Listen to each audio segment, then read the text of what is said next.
Hi everyone, my name is Amy, and in this video, I'll show you how to add the Popper Appointment Booking widget to your GoDaddy website.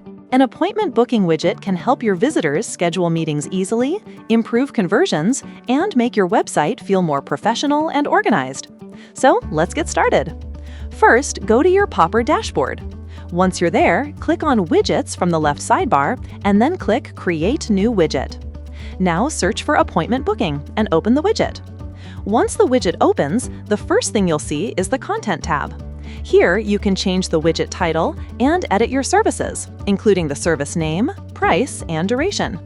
Next, go to Branding, where you can change the logo and cover image. In the Business Profile section, you can turn the profile display on or off and customize it. Then, under Notifications, you can enable the setting to send appointment notifications and choose the reminder time, such as 1 hour before or 2 hours before. After that, go to the Availability tab.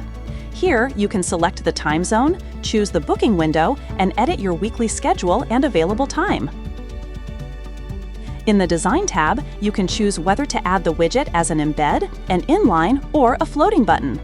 Then, in Styling, you can change the widget width, background, accent, and text colors. Once you're happy with the customization, click Publish Widget. After publishing, copy the code and go to your GoDaddy site editor. Now add a embed HTML from Sections, paste your installation code inside it, and publish your website. Once your website is live, refresh the page, and your widget will appear successfully. That's it for this video. I'll see you in the next one.